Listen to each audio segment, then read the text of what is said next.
All right. I want to start just by sending a message of support to the University of Virginia, the community, obviously Coach Tony Elliott and Athletics Director Carla Williams, their football team. There's a number of connections between that program and ours. Obviously, I've got a friendship with Bronco Mendenhall, the former coach, Nick Howell and Kirk Garner, both on our staff. Coached there, Kirk played there. Adam Smotherman, their strength coach, is a former Vanderbilt athlete, played just after I did, and Des Kitchings, who's on staff there, was a part of Bobby Johnson's staff here. Our hearts are heavy. We stand behind them. We grieve with them, and our thoughts and prayers are with them as they recover from an unthinkable tragedy. Next, I'd like to just highlight the fact that this weekend is our Turner's Heroes game, and that's in honor of Turner Cockrell's legacy here, former Vanderbilt football player who we lost in his battle with cancer in 2018. We're excited to welcome back Turner's family. That's his dad, Randy, and mom, Noelle, and sister, Catherine, brother, Parker. Also, Turner's teammate, Cody Markell, will be back with us. Cody, in his dorm room at Vanderbilt, started the nonprofit that bears Turner's name.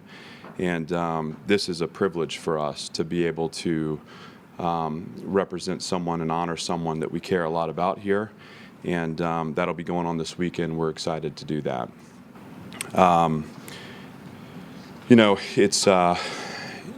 It's nice to be up here with you after being with the team on Saturday and experiencing a conference win with them. That was a special moment for us, one that we've had to put in our rearview mirror now and move forward, but one that we are grateful for, and a performance we would like to build upon.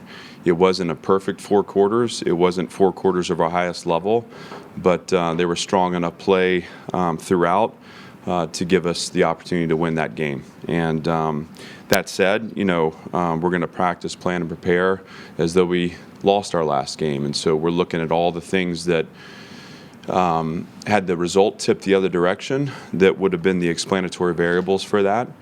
We need to have more consistent play in terms of our penalties.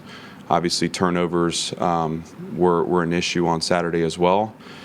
Twice we took points off the board, once with a personal foul, once with an interception, and more consistent structured play on defense. I thought I was disappointed there as we allowed the breakout run at the end. I was proud of the way the defense stepped back onto the field to close the game out after our offense had given us a lead. So there's a lot of learning and growth there. We enjoy learning from victories and want to continue to do that moving forward.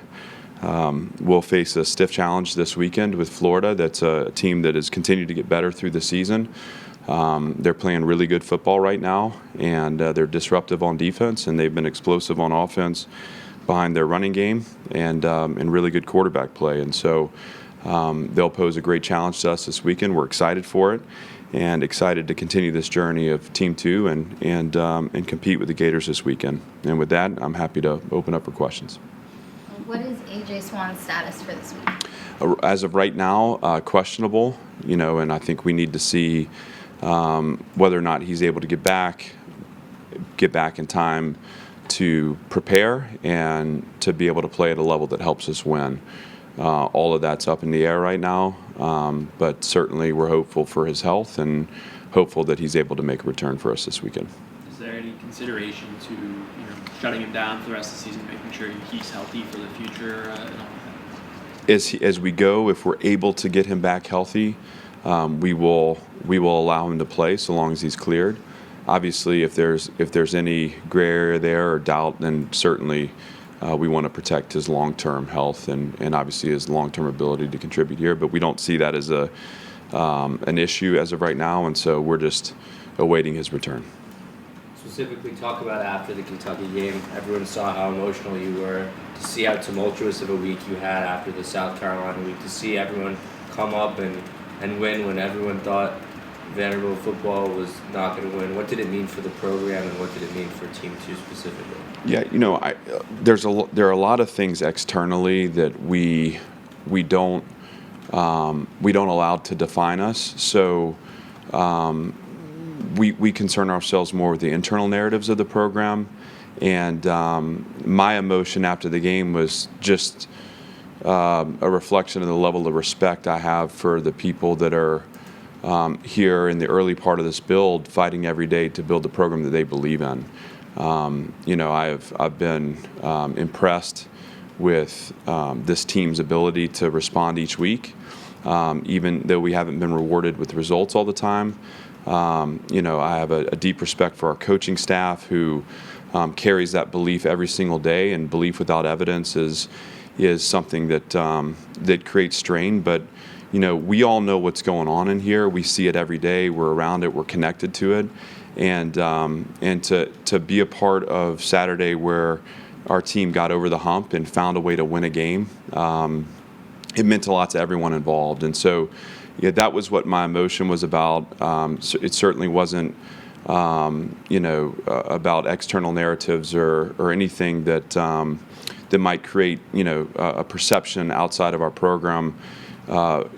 My emotions about the love and investment that we give every day to this place, to see those small signs of progress for us, and then to have them manifest in a win was a big moment, and it was one that I'll never forget. And though we plan on many more of those celebrations and many more great triumphant wins as a program, that one will always be special because it was on the back end of weeks of effort and weeks of belief and weeks of fighting and falling short. And you just don't see that level of resilience anymore. And I think this team is a resilient team, and they've established an identity as the foundation of this program that we'll benefit from for years to come. I don't know if there's like a funeral or something at UVA this weekend. Is Nick Howell coaching against Florida? He'll be with us. It's important to Nick that he honors his former players by serving his current players, and Nick has such a great heart and is just a fantastic mentor and coach. We spent time this morning as a program having them reflect on the young men that were lost and what that means to them, and giving us some perspective too with respect to their loss. If AJ is available, who starts at quarterback? Yeah, the person that gives us the best chance to win. I know, the reason I phrase it that way is obviously AJ is our starting quarterback, but yet there's a certain level of preparation, there's a certain level of investment that we expect each week to be prepared to play, particularly at this level, particularly in a game like we're going to have on Saturday. Mike Wright is a proven winner for us. And he's also been the starter here, so we have complete confidence in Mike. And so if AJ's available but hasn't had the time in the workshop, we'll keep him as available, but we'll allow it to be Mike's show. If AJ's able to work his way back and we feel like puts together enough practice to retake that spot, we can certainly see a world where he would be out there for us. Injury updates on Ben Cox, Xavier Castillo, Davian Davis, of course, yeah, and the weekly. BJ Tecate. That's good. So Ben and Xavier are dealing with a little more long-term recoveries, so they're not available right now. I don't know. I don't anticipate them available next week either. But obviously, if that changes, that'll be reflected on our depth chart, and we'll acknowledge that at that time.